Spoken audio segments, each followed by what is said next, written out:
Hello, and welcome to the Lazerius Show.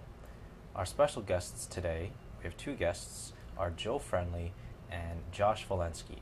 And in a previous show, I had Joe on here and interviewing him about his special knowledge of birthdays and of the human spectra, the circular spectra, and the compass with which we can guide our personalities and know more deeply into our inherent inner traits, just based on where the sun was when we were born and our first experiences during infancy. So today we're going to be asking each other these questions about our birthdays, and Joe will help provide insight to into our personalities based on the day that we're born. So welcome, Joe Friendly and Josh Volinski. Thank you for being here today. You're welcome. Hi. Good to be here. And when's your Thanks birthday? for having me. When's your birthday, Josh? October 22nd, 1934. And my birthday is May 6th of 1984. And I'm March 10, 1939. Okay. So and Paula, you can participate too. When is your birthday? The voice of God here, December 22nd. December 22nd. 1951. So we have December 22nd, May 6th, March 10. March 10th, and October 22. October 22nd. October 22nd. Okay. So how does what do you think of our group in terms of our birthdays, just off the bat?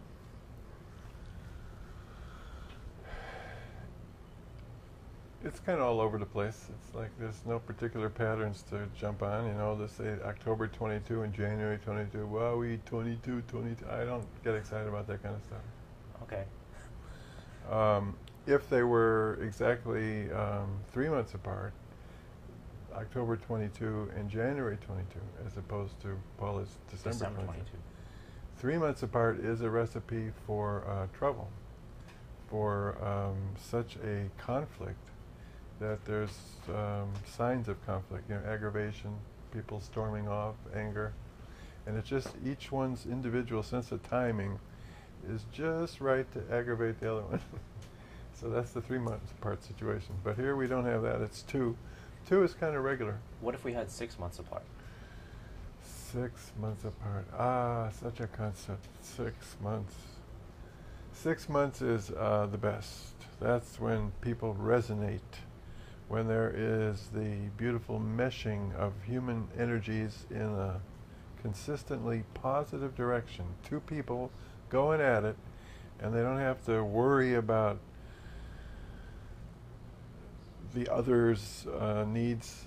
It kind of works out naturally together. What about 2 people that are born on the same day that have the same birthday?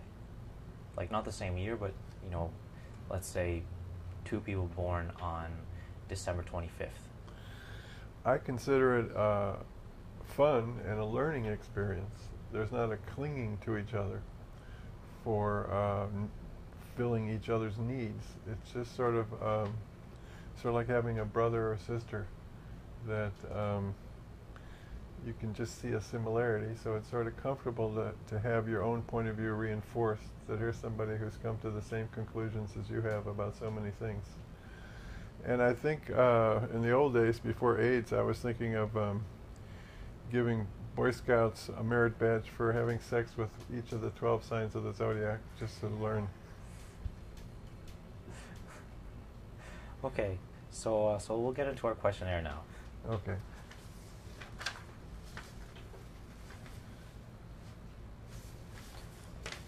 Our first question is, do you like cats?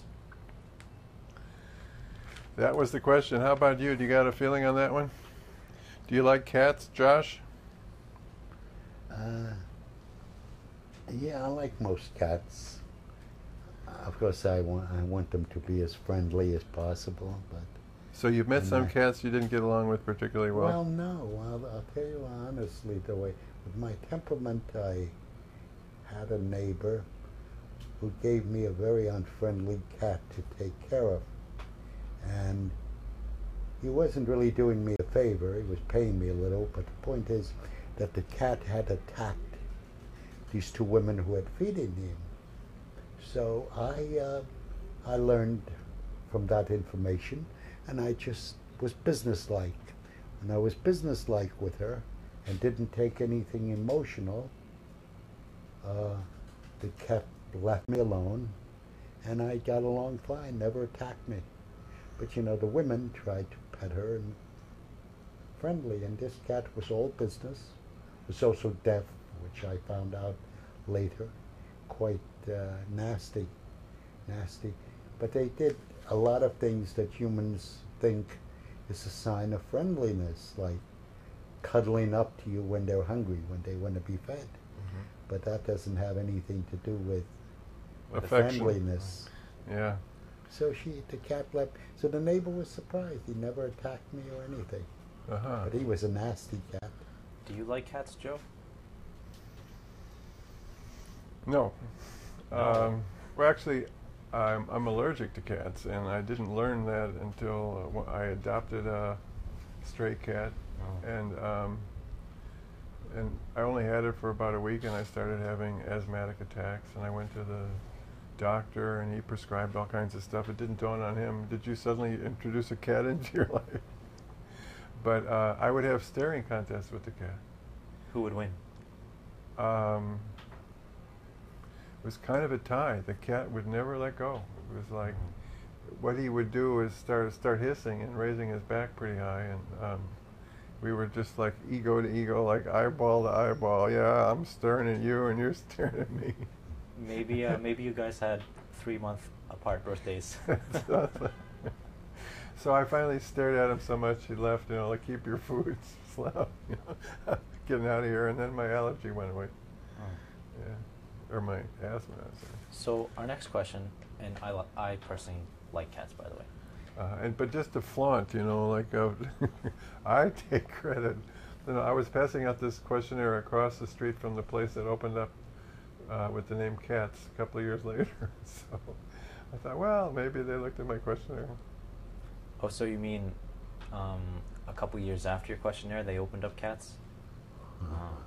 Just goes to show you how long Joe Friendly's been doing this, because you know Cats was the longest running musical on Broadway for quite a long time.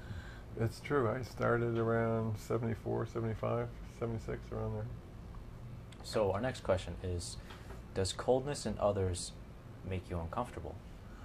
Yeah, what about that one? Does coldness in others make you uncomfortable? Yeah. In my personality, it does. I don't react well to that, so I have to change.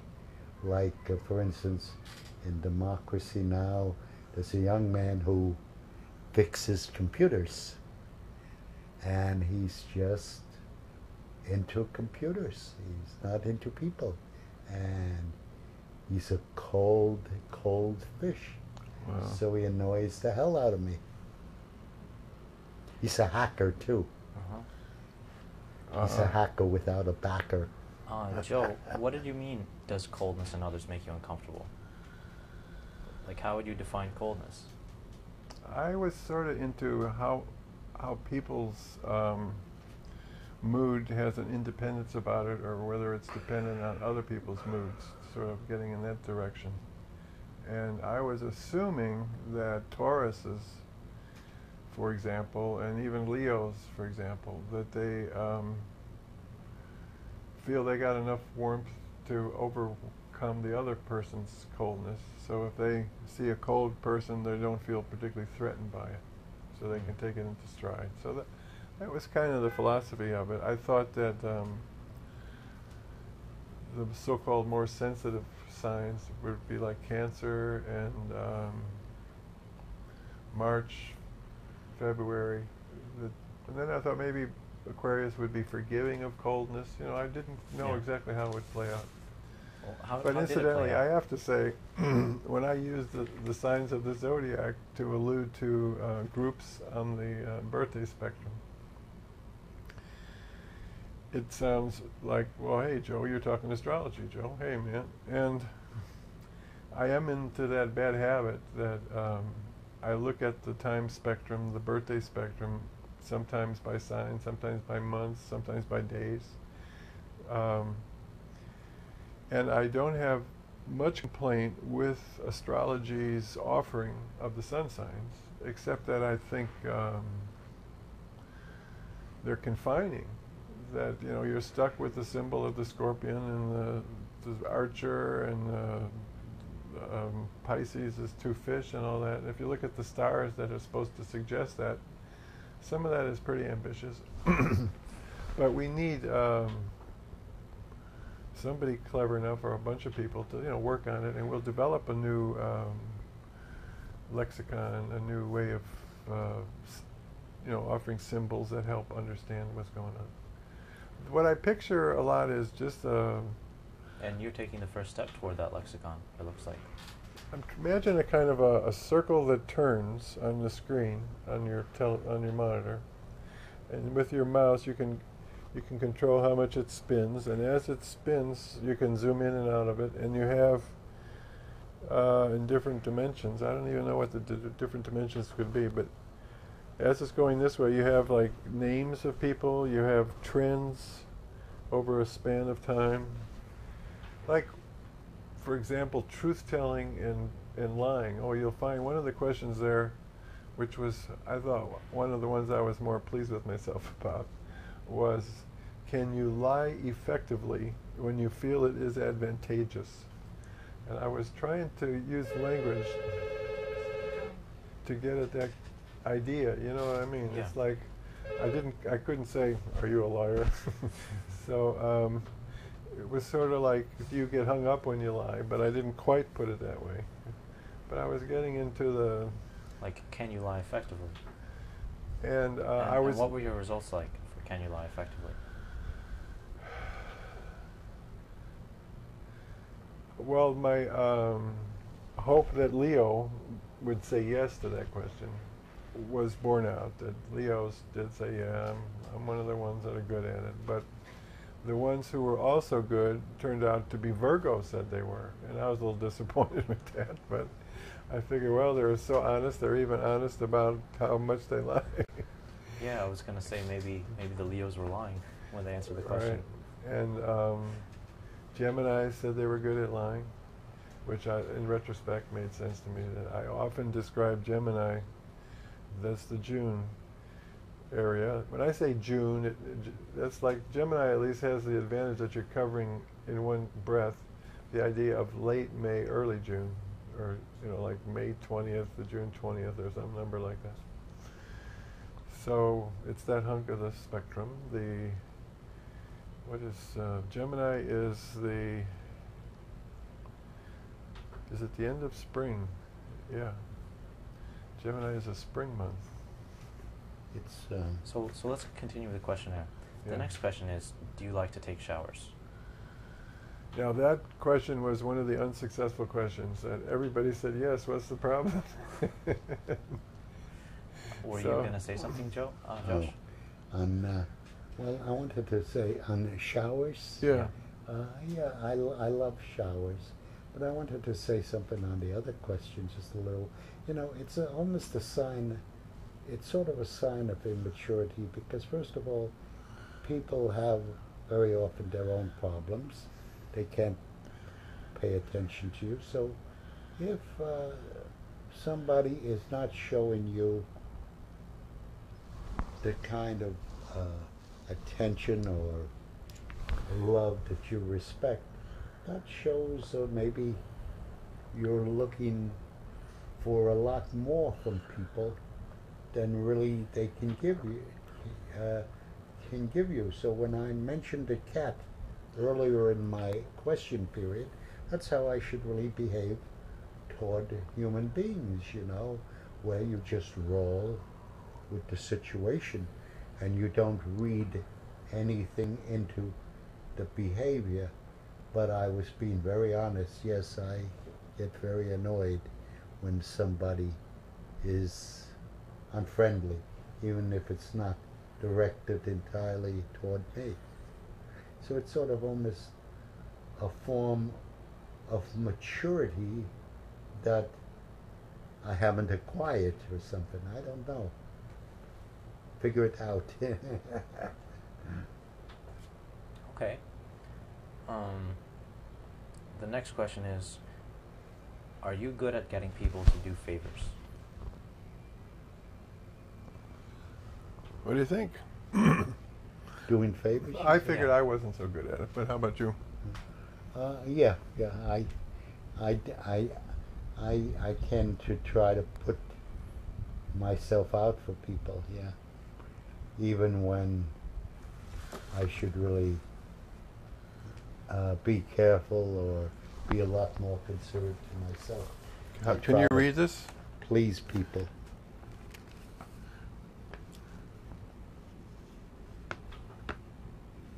Oh, are you good at getting people to do? No, I'm not.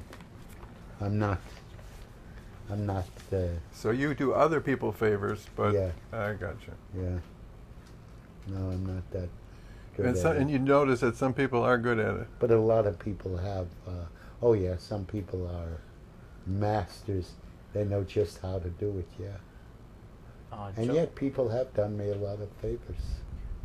Joe, you said that you're not good at getting people to do favors. It goes along with being uncomfortable, being waited on too. I thought. So do you think that being born in October predisposes someone to not being good at getting people to do favors for them, as opposed to being born in March? I intended that question for particular parts that I thought were good at it. And I didn't worry at the time about how the rest would play out. But once I had to face the data, there's your results, Joe. Then I had to worry about each birthday, what is their approach to that question. The people who are good at favors, in my guess, was first of all Capricorn. That I just felt that Capricorn are usually described in astrology as manipulative, able to perform as squad leader. I consider that their ability to be a squad leader. And in the Army, that's called a corporal. And I thought that would be a good role for... there's a note from somebody. We got a note from home. Thank you. That it was funny that Chairman Mao is born around that time, December 27. And he said that the perfect leader for the people should be a squad leader. So I thought, isn't that cute? We came to the same idea, him and me. There's something else that you said to me earlier.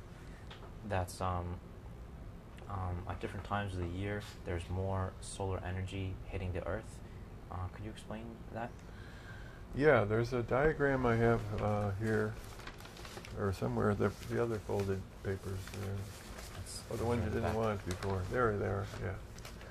So, it's funny that this wiggle here looks like big deal, a wiggle. So what? So you got a line that's wiggling around. What's the big deal? Well, it turns out that is not... That's not just a... That's not just a wiggle. That's just not a wiggle. That's right. This is a exquisitely defined piece of mathematics known as the SINE, the sine curve. Mm-hmm.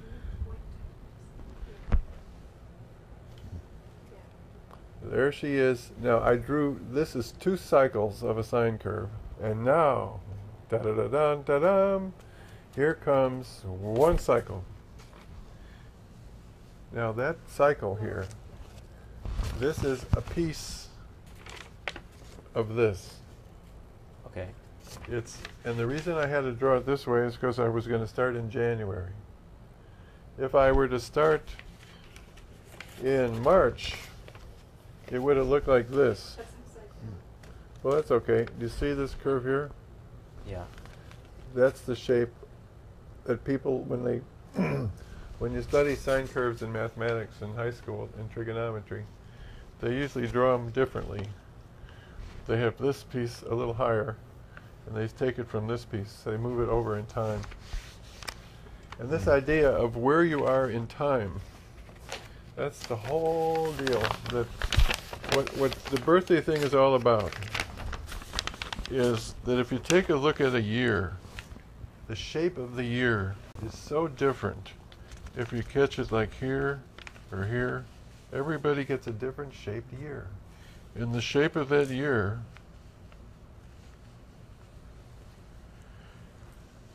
is the patterns that your nervous system is going to undergo in its formative period. So if you're born when the birds are singing, then your ears are listening to birds. If you're born when it's kind of the quiet time of the year, then there's not going to be that much stimulation of those senses. So as an adult, you would tend to be pushing other senses. For example, it's a cliche in astrology, in the sun sign talk, that Scorpio have a distinct association with their nose, that they are ruled more by their nose than other people. Weren't you saying earlier that they They have a bump in their nose. Yeah, so that's another nose deal about them, that they... And you know, when I first got into this, I looked at the Kennedy brothers. And Bobby Kennedy was the Scorpio of the three of them. And he's got the Scorpio beak. He had the Scorpio beak on his nose. And his other brothers had straight noses. So I had cherished one photograph where they had the three brothers in profile, and his was the one that had the... But yeah, in terms of physical characteristics, maybe you'd be curious there, that Tauruses, in general, tend to have thick necks and big barrel chests, and I assume that's because as a child, as an infant, being born in the best time of the year, they just get right into eating and growing, and they just tend to be solid looking people. And the women tend to have broader bottoms than the month earlier, Aries. That Aries tended to be narrow hips, and Taurus tended to be broader hips. So these are the little things as I'm trying to learn what's going on in the human universe. Anyhow, as far as the question of getting people to do favors, as I was saying, Capricorn was the main one I was after. And then I was thinking to myself, who are the most manipulative? I'm thinking Geminis are manipulative. I'm thinking Leos. Can you relate it to how much energy you did that? Yeah, so... Oh, as far as the so do you energy... think it has to do with, you know, where, like what the sine curve is? That makes them more manipulative? No. Let me talk about that. As far as numbers go, the 200, 800 story, there are different ways to measure energy from the sun. And the one I got into, which is in use in meteorological studies, weather and stuff, climate, is calories of energy from the sun per square centimeter of area received, which is about, you know, a little corner like about ½ inch on an edge. And the amount of the low point on this thing is 200 calories per square centimeter. That's the limited amount of energy we get in the darkest day of the winter. And when human beings have survived on that. But more likely the way they survive is the high points, they store some of that for later. And that is, the high point of the circle is around 800 calories per square centimeter. Would that be in July or August? In June. In June. And that's interesting. Most of the solar energy we receive is as light rather than heat. But it sort of fools you there. It does feel that way right now. I have to say we're feeling kind of hot. What happens is the heat lags the brightness, that the heat accumulates in the ground. So by the sun beating down from June, July, August, the heat builds up, and that's why we feel it in August. But it's actually coming down at the end of June is the heavy-duty sun input factor. So who else is pushing people around? There is some gray area as far as October, November, December. I'm a little cloudy sometimes. So do you think that the amount of solar energy on the ground has to do with people being manipulative? That's what we're getting at. That's right. I'm glad you brought me back to that. So I was saying the 200-800 is that there is a substantial difference. 200-800 is a factor of 4. And percentage, that's 400%. That's a huge variation. So it's a major player. 400% the energy. There's 400% the more energy in the summer than there is in the winter. Yeah, there's 400% more energy in the summer than in the winter. And a lot of people get grants in psychology for exploring the differences in factors that are like 45% or even 60%. But here I'm saying 400%. Hello, this, and all I'm saying is the sun is a big deal. That the sun is a major player in our environment, and that what this is, by worrying about starting point, like I was moving the different starting points, that's handled in mathematics by calling it a dimension. Dimension. And dimension is a word that just sort of tips you off. We're talking about systematic differences. And if they're systematic in a profound mathematical sense, then you would expect them to lead to systematic differences in a biological sense, that your nervous system is not a dummy, it's just as clever as a sunflower, and it pays attention to the sun too. And even though we haven't, it has. And there you go. Now, another thing I had said in the earlier program is that we have to try hard, make the effort, if you want to understand the Joe Friendly birthday argument, is to pretend that we don't have the modern intrusions on natural facts of life. If we didn't have electric light, you have to pretend. We would all go to sleep when the sun went down. Right. We'd all wake up when the sun came up. And those old Jews, they would be reading by candlelight till the sun came up. But you're right, it would put a strain on the situation. There wouldn't be so much reading. There'd be a lot more storytelling among ourselves, maybe. So imagine that this has evolved. Humanity has evolved to have a birthday factor in operation, that we respond to these seasonal differences with different modes of being. And that word, human being, different ways of being, that there are a variety of ways of being, and birthday is a good grip on all that. Would you say there are at least 365 varieties of being? When it comes to sorting, you're going to see different themes that you can sort off of. You can imagine grand. It's like looking at symphonic music. Ultimately, human nature is going to be described on the circle with phrases and high points and trends. That, like how music has lines like this, like things are going up here, like, for example, temper. Now, how quick one gets angry, that's a birthday thing. And how intense the temper. That's a birthday thing. But as far as your question, how does the solar energy do it?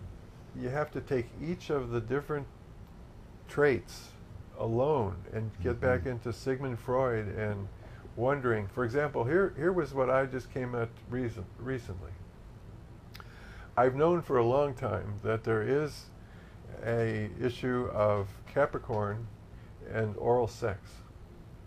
That is a strong trait of people born late December, early January, that both male and female, there is a fascination with applying the mouth to the penis. That It's a fact, and even the Bible alludes to it in their little birthday trip. They say their teeth shall be white with milk, which is an example of the subtleties of the authors of the Old Testament, that they were trying to be polite about it. But when the baby has its teeth, it doesn't have the milk anymore. So they were playing off that reality when they say this is, they were just sort of telling Capricorn, look, we know it's, you know, they weren't ruling it out altogether. But I wondered why, and I just had an idea recently that I was watching a baby, and I asked the mother the baby's birthday, and the baby was uncomfortable. And I asked her, the baby's birthday turned out to be January 5th, and it was only 4 or 5 months old.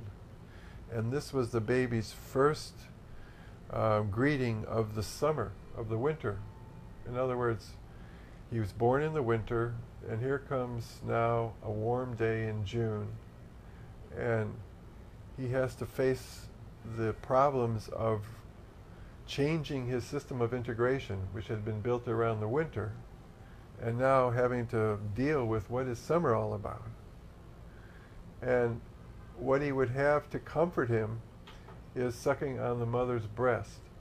So the question is how he treats sucking the mother's breast as he has his first taste of the summer. That could be like a key time when his sexuality is beginning to get kindled. Mm-hmm. And so he makes associations between sucking the breast as some relief from the confusion of the unknown light of the summer, and maybe that bright light becoming part of his associations with orgasm. I've noticed, how does nature apportion the connections between our different senses among the different timings that we're stuck with when we're born? But the way I looked at it was like the full circle is like a full university, and each one goes into a different part of the university for their introductory lesson to what life is. So we each have an introductory lesson, what is life, and we each become experts in different kinds of situations, because each birth is a different situation. That's the thing. But as far as like taking an individual trait and saying, how does the sun cause that? You have to actually come up with some kind of understanding, you know, watch the baby and see. But I don't know the answer. I think what I was just saying to explain the oral sex of Capricorn was kind of lame. You know, that's just the beginning of trying to figure it out. But it's a strong trait. You know, I have had lots of people walk up to me on the street in my Upper West Side neighborhood and say, I want to suck your cock. Just lay it right on me there. And I would say, are you a Capricorn? And they would go, boing. How did you know that? Were they mostly males or mostly females? Males. What I've learned about females is that they're inspired, enthusiastic. And I was thinking about it as an adaptive way to keep their virginities, that as adolescents they would bargain for a blowjob but nothing else kind of thing, to maintain their value as virgins. So, and they're good at compromising. That's one of the traits of Capricorn. And also in terms of being manipulative, if you can imagine the mind, the internal mind of a cocksucker who's basically looking at men from that point of view, you know, like, is this guy a prospect? What do I have to say? You know, is what kind of, if you get into the mind of a cocksucker, it's like they're what's going for them is the opportunity to take the initiative, to talk somebody into it. That's what gets them going, right? Mm-hmm. And so some people are easier to talk into it than others. Would you say? Well, this reminds me of the West Side I used to keep track of in the 80s. Uh-huh. You know, that was, the West Side was almost a red light district after 10 o'clock, and there were all kinds of levels of this kind of service. And of course there were individuals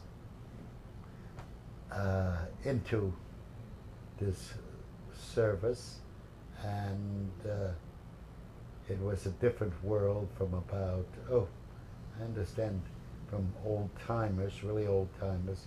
This was going on from about 72 to 85 when it came to a sort of a halt, because both the medical situation and of the times changed. But as Joe says, those things I experienced and noticed that situation in those times and so on, and it is something that has vanished on the West Side, because I think people are a lot more informed and better educated now, and they're afraid of all these bugs. Some of them are very, very potent and dangerous, like meningitis. Oh God. Joe, So, do you think that it's come to an end? since, But with since the the birthday, time, what it has to do with the birthdays, I don't know. It's the proclivity and the values of people who are involved, and there are people who probably are interested in that, who certainly don't mention it and are embarrassed in mentioning it, and certainly even avoid it. That's probably true too. Well, like I've seen children on the street, like 9 years old, 12 years old, and there was kids who would holler at other kids, cocksucker, as as an insult. as an insult. And I would go up to that kid and I would say, "Are you a Capricorn?" Boing, how did you know? Or You your mean birthday in January. the one who was insulting? And what it was he was using that as a way of scoring points with his fellow members, saying, "I'm not into it." That I think it's a bad thing to do. Do you think that that getting people to do favors for you and being a cocksucker go hand in hand? Yeah, I think seems to be the case. One of the more famous cocksuckers who should bear mention is Richard Nixon. And Really? in the deleted expletives, that was what they had to take out. He was calling everybody he didn't like a cocksucker. And when they had to explain this to the public, they said he was using salty language. So moving on to our next And you know where you question. can see that in Oliver Stone's movie about Nixon. The first word of the movie is cocksucker, that Nixon says in the movie. So I'm certainly not making this up, but I think I've told the story. It bears retelling. That on TV, I actually had an opportunity to watch a witness of Nixon's life, who was a businessman who was in charge of the local Chamber of Commerce in California, that basically hired Nixon to be their congressional representative. When he got out of the Navy, they were looking for somebody to run, and they decided to put their money behind him. And on the TV show, this guy was saying that they would drive Nixon with some businessmen from talk to talk, several talks in one night, and he would never eat at any of these chicken dinners, or rubber tuck, or whatever they call it, rubber chicken. But he would often ask them to suddenly stop the car when he saw a chili stand, and then he would order some hot chili to go and... With a hot dog? No, I didn't know about the hot dog to go with it. That's a good point. But the hot chili I looked at as like these guys were turning him on in this situation where they had control of him, because he's their boy driving around in the car, but he could get control of them if he could just get into their pants, kind of thing. That would sort of just... I mean, I don't know, I haven't been around that many. I told the other story of where this cab driver. Maybe that's why he was in the Navy, so he could be Joe, locked do you on a ship remember the with Metro on 100th lots of Street? boys. I don't think he acted Metro. upon it. The only cocksucking that he's done that I wondered about was that he scheduled trips on Bibi Rebozo's yacht where only the two of them were on board. They didn't want anyone else on the whole boat. And people thought that was strange. Don't you want any Secret Service people to help you? This is while he was president. No. And he said no. And Bibi Rebozo was a mid-November Scorpio, which wins the prize for dickage, I would say, in general. That they're the studs of the zodiac. The mid-November Scorpios. Yeah. They got that. There used to be big the stinger. Metro on 100th Street, and it was a porno theater. So you would go in there in the height, which was about 83, 84, and that's all people were doing. And I was one of these squares that went in and said, hey, I want to watch the movie, cut that out, And it was one of the few theaters that attracted all kinds of people. So I never knew that's what was going on in that theater over there. Wow, what a naive guy I was. So our next question is, do you have trouble saying no? yeah, I do. That's one of my weaknesses, but I'm learning. Yeah. I'm learning. And It won't be long now. there's something about my inner psyche that wants to please.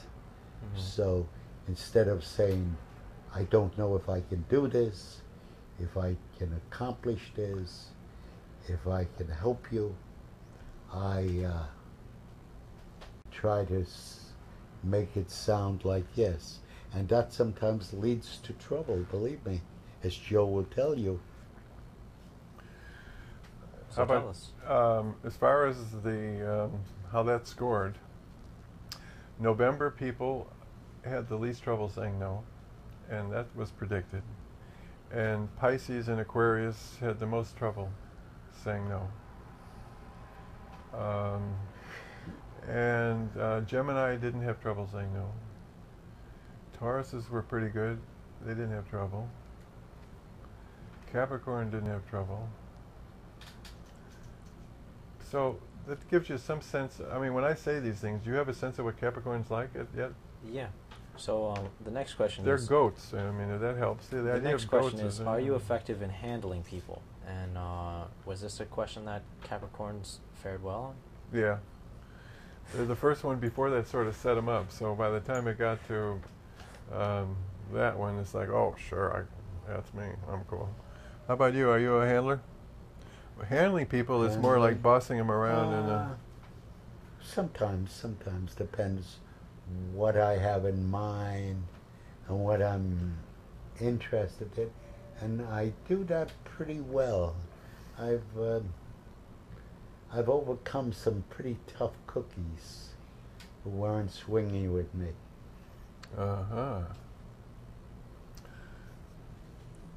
So our next question is... How about you? Are you pretty good at it? I would venture to say that yes, I'm pretty good at handling people. Now, I have a birthday military rank. Did I tell you that one? No. That your rank is major. So majors are supposed to be good at handling people. They are or they aren't? They are. Major is somebody who can comfortably handle about 10 companies, each with 1,000, each with 100 people. Yeah, imagine 10 groups of 100. They each have a captain at their head, and they are coordinated by a major. That's you. You can handle that much authority. I, on the other hand, I'm one of the soldiers at the bottom. But in between you and the rest is the captains. And Capricorn are also good captains. Before I was saying they're good squad leaders. But that's just their training at the beginning. Then the best or whatever, we pick from them the captains who can handle groups of 100 or handle a company, whatever that means. In terms of the numbers, that's just relative speaking, but that's an ability that you are. I'm glad to hear that you got it there. That's okay. That's protected. Okay. Our next question is, are you uncomfortable being waited on? No, not particularly. I was embarrassed, I think, when I told you on another show that I noticed that these affluent people chose to have Filipinos and Indians wait on them in very elegant places. And I don't know if you've ever seen that segment of the working class, the people who do that work. They do have a very polished, skilled way of being subservient. service, and subservient. They are very polite, and there isn't enough they can do with you. And they are a little much more giving than many of the people who work now in these restaurants. They take one look at you and they say, "Yeah, what can we do for you? What can we throw at you?" You know. Can And I so help you? yeah, they actually will bow and say, "May we help you, sir?" and all that, sir. And It sounds like you like it. You're You're not uncomfortable. You think, there's someone who can really go out of their way to help me.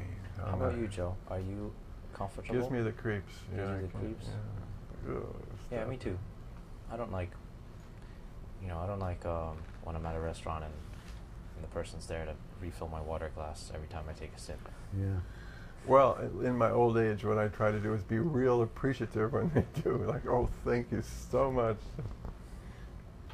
Yeah.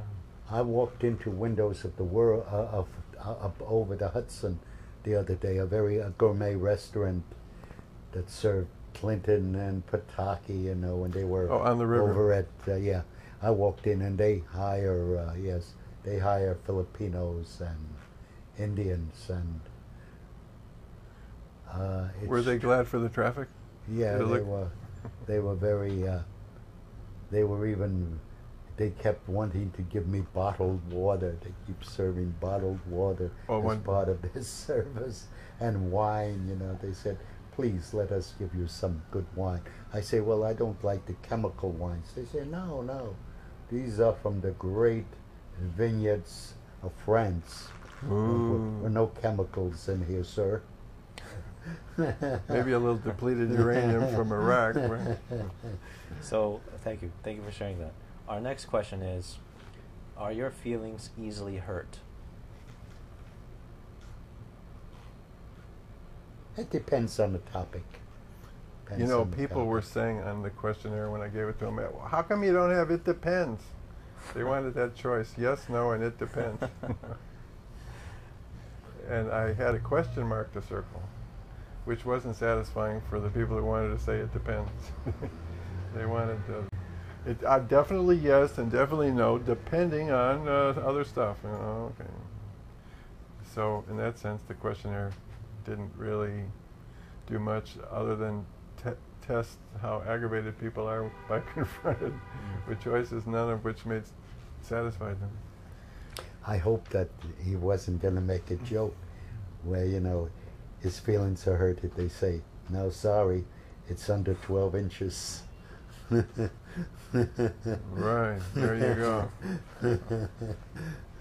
Okay. Yeah, really. Our next question is... how about you? Are your feelings? No, they're not. Good. I figured that's the strength of... and that, along with being hurt, I thought was coldness in others not getting you either. Yeah, that doesn't get to me. You just have enough strength of grip on the solid good in life that you're not that dependent on the others in the situation. So our next question is, can you lie effectively when you feel it's advantageous? And I think we went over this one already. Yeah. As far as who are the good liars, what do you think? I'm pretty good. I've told some very convincing stories Like when that make life interesting. when you go into a situation and you know, like, you have to lie now and you got to pull it off and they got to believe you, do you sort of worry, will I be able to do it good enough, or do you think, no problem, I've done it so many times, I'm a great liar? I mean, how do you feel? Do you sort of dread the test? Like, will you be able to fake it? I do. I don't like to lie. How about you? Well, I'll tell you one story I told, which, you know, people look at askance at me. Robert Kennedy, who was killed in a plane crash, a magazine publisher. For a while, he lived in a building next to me. I'm at 315. He lived at 309. So he lived there a few years, and I did see him on the West Side at West Side Story, and I did have some conversations with him. I tried to talk politics with him at West Side in a Greek-American restaurant that had jazz concerts. And he said, sir, if you want to discuss basketball, that's fine, but I don't want to discuss politics. So I did talk to him, but I went to Moore Street when he was killed, and people were mourning, and this very mature reporter from the New York Times came over and said, "Did you know Mr. Kennedy?" I said, "Yes, I did. He was very kind to me." "What did he do for you?"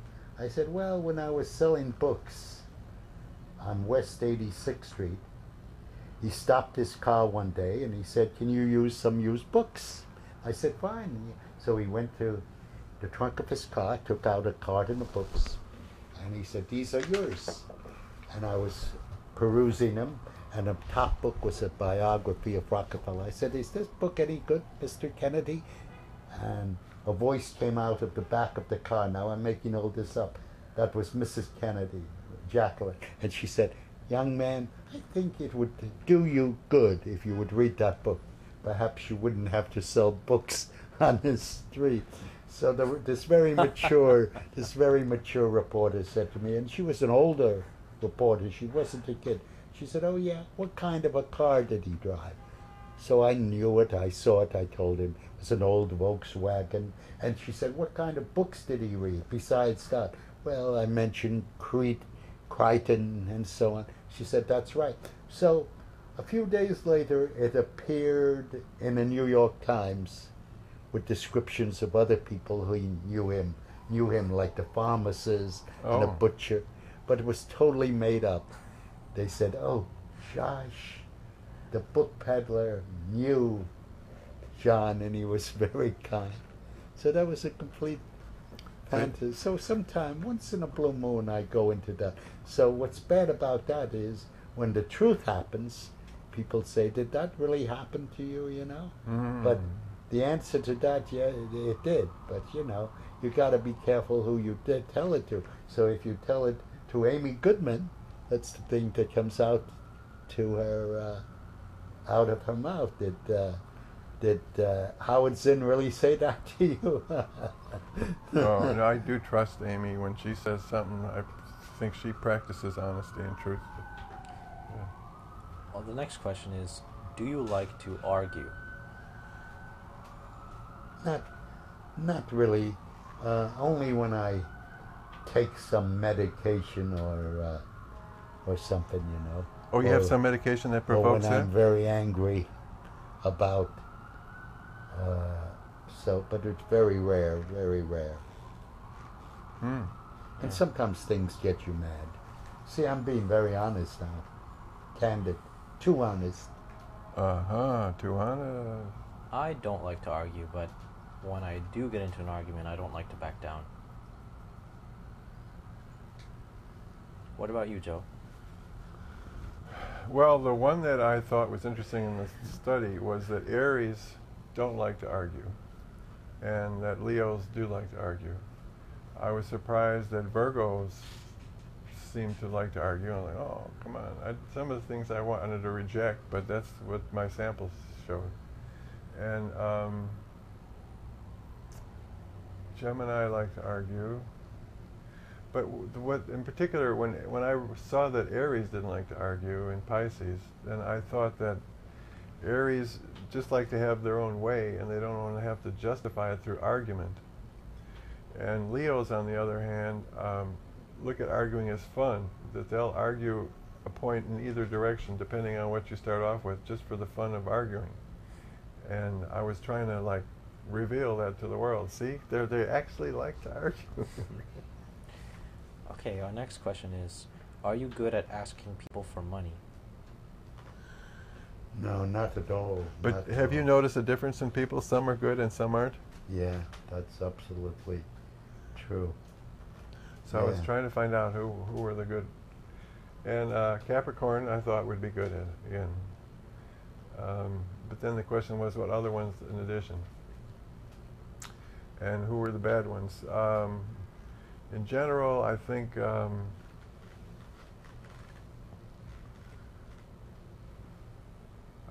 in that range, October, November, December, even September included, there was some talent for that. And So like going into the winter. sort Like of going into the winter. like accepting the need for people to survive, kind of thing.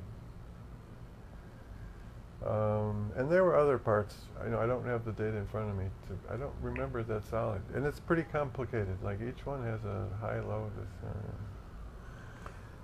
What I want to say about that story I told you is, in Joe's specialty 9/11, how much that they told us is true. In other words, you see how easy it is to speak to an authentic reporter and make it look factual and get it printed as a history in the paper, you know. So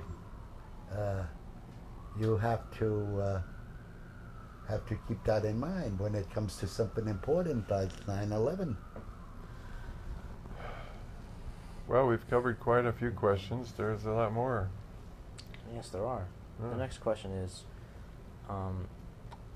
do you think advertising does more harm? Well, I'm going to skip to a more interesting question. Are you much concerned with death? No, to me, it's strange. It's still an abstraction. It's still an abstraction. And what you find in life is the people who mention it the most suffer it the lowest, like Norman Mailer. He's always talking about dropping dead, and now he's way in the 80s. And he used to always say, "Oh, my time is coming soon. My time is coming," and he's still going strong. The next question. Oh, do smiles turn you on? And do smiles turn you on? Oh, yeah. Mm-hmm. Yeah. And I'm going to say I'm not much concerned with death. And smiles turn me on too. That was one of those questions like, do you like to take showers? Everybody said yes. Do smiles turn you on? Yeah. Do you often have fantasies about killing people? What kind of people? Killing. Killing people. Do you often have... No, I don't. I don't mess with that. Even though I did find some fascination in a movie called Kill Bill. It was so Hollywoodish, you know. It was so Hollywoodish. It seduced you into the concept. Well, that was pretty cool. Well, thank you for being here and answering these questions. Sorry, we're almost out of time. I hope that you viewers at home can take away something from this with you and maybe apply it to some of your own life, to the people around you that you know. And if you'd like to view the whole questionnaire, you can log on to www.lazerusraphael.com, and we'll have a whole questionnaire there for you that you can download. And you can also send it back to us, and we'd love to get some results and further this study. So thank you very much, and have a good evening. And thank you to our guests, Joe Friendly and Josh Volinski.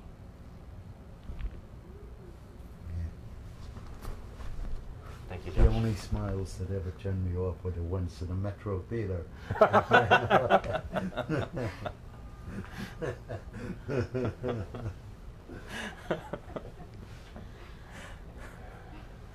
I came to see the movie.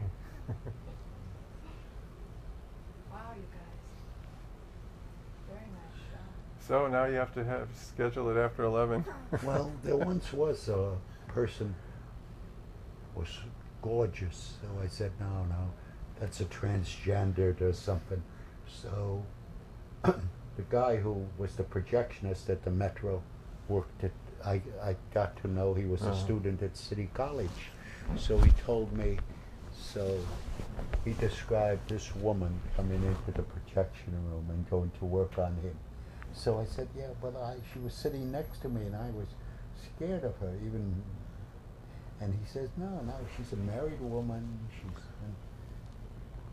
So she came into the projection room and attacked him. That's how. Wow. That was. So he told me that story. It was unbelievable. Was she a yeah. Capricorn? She must have been. He was and he was a real quiet guy, real quiet, easygoing guy. And you know, they all lost their jobs eventually because of the neon tubes. Oh, really? I mean, you know, The the neon neon tubes. tubes went out, and just the digital came in. So all these projectionists lost their jobs. Oh. He lost. He had a good job for many years, but he lost it. Oh, I see what he means. What he meant by the tube is that they ended up with a bulb Right. that had a gas in it named, was it neon in there? I think it's some other gas that sounds like neon, like xenon. And Or argon.